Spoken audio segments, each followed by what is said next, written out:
Hello, everyone, and welcome back to CRW Radio. I'm Monika Brown, and I'm Director of Content. Today, we have DJ Faadz, also AKA Fadil Ayop, who hail from Rivoli, in the Gauteng province of South Africa. DJ Faadz is, I was told he's the best in the game when it comes to love ballads, R&B, and all that. So we got him on board to actually show us exactly what he's made of. We're quite excited. And also you will hear in the background some of his music that will play during this particular interview. Fadil, welcome to the CRW family officially. And Thank you, also Monica.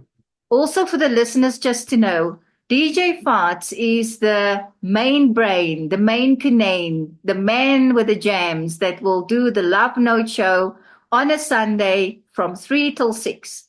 He's the man that will put you in the mood, out of the mood, and that will get you ready for the new week to come. So we need to be very kind and gentle to this man, because if the day he starts playing music that's not good for our soul, we'll end up having a bad week. So don't worry.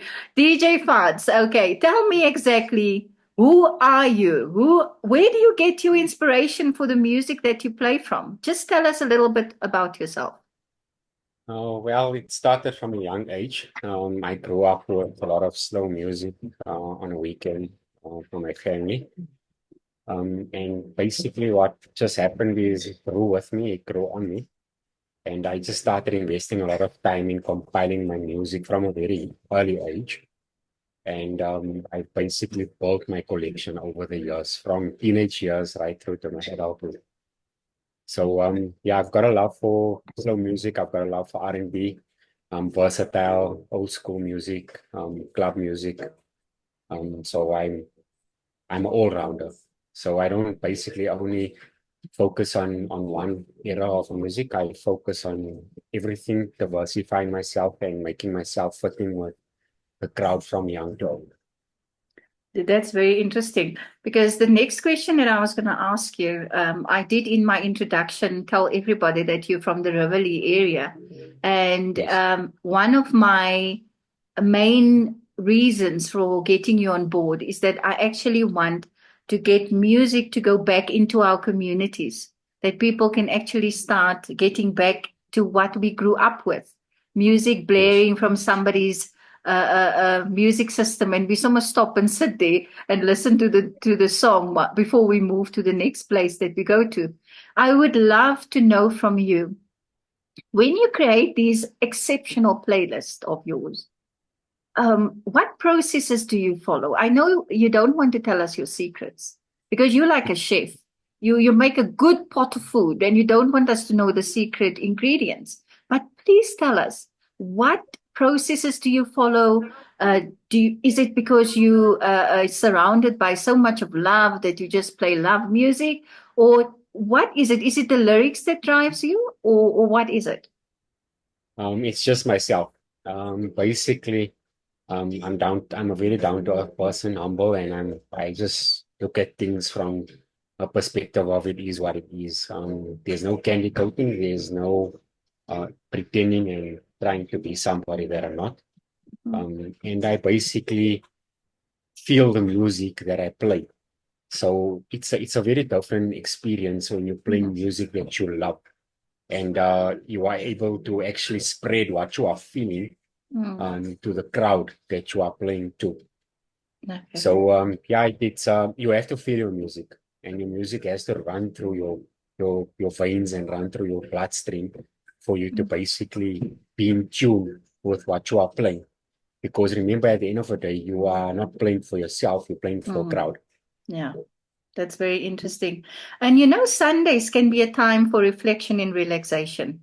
And how do you use your music selections on Love Note on Sundays, that is going to be aired very soon, to connect with listeners on a deeper level? I've heard a bird whispered in my ear that you when you play your music, people really stop and listen.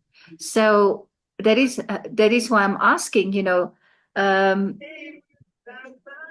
do you is it like a therapeutic thing that you do? Do you listen before the time, and the way it makes you feel, other people would feel the same way? Is that the processes that you follow? At times I don't. I just play um, based on the moment. So Okay. basically, what is happening with music, a lot of the things, it basically can make people reflect on experiences that they've had, Mm-hmm. breakups that they've had, their first interpretation of their first relationship. Mm. It's basically putting a human factor touch towards the song that you are playing. So it's a lot of people have different experiences with one song. So you will find some people went through a breakup, some people can relate to something that was significant in their lives at that point in time. But it all centers around relationships and the fact that love has just become something that is a word. It is not something that people embrace and act Mm. out on. Mm. Um, it gets verbalized, but there's no human attachment to it. And that is something that I'm trying to change, and I would hope that I am going to change Mm. because it brings back that human factor and it brings back the reason behind what a love story can be for somebody. Mm. It's very interesting. So tell us, outside of the DJ booth, what are some of your passions, your hobbies, the things you get up to in your community? Tell us about Fadil. Fadil, the man of the moment in his community. I know for a fact that you are one of the greatest dads alive. I was told that, and I actually saw that with my own eyes as well. I know that you are a very caring, kind person, and that you're also involved at the local schools Yeah. with particular programs that you're running. Just give us a snippet of Now, what you do. youth development is something that has always been at the forefront of me. And basically getting people entrepreneur minded and business minded from a young age. So basically for you to look at generating wealth, which means various Mhm. streams of income and having that as a resource for your money to basically work for you. So I do as another additional thing that I invest my time in is financial markets, currency trading. So I basically teach people how to trade the financial markets. I don't trade for everybody. That they must do on their own. I give you the skill and the knowledge, Mm. and that is basically up to you as an individual what you do with it.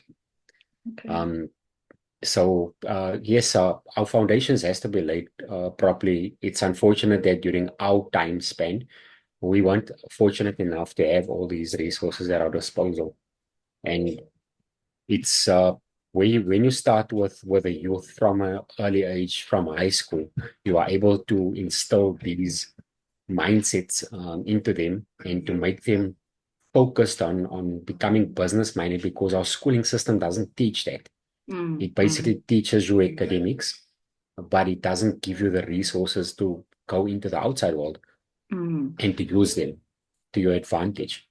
And then that is where we're basically having a situation where a lot of unemployment comes from people that finish the school, get out of Mm. matric, go and study, and thereafter, um, there's no jobs, there's a scarcity of work.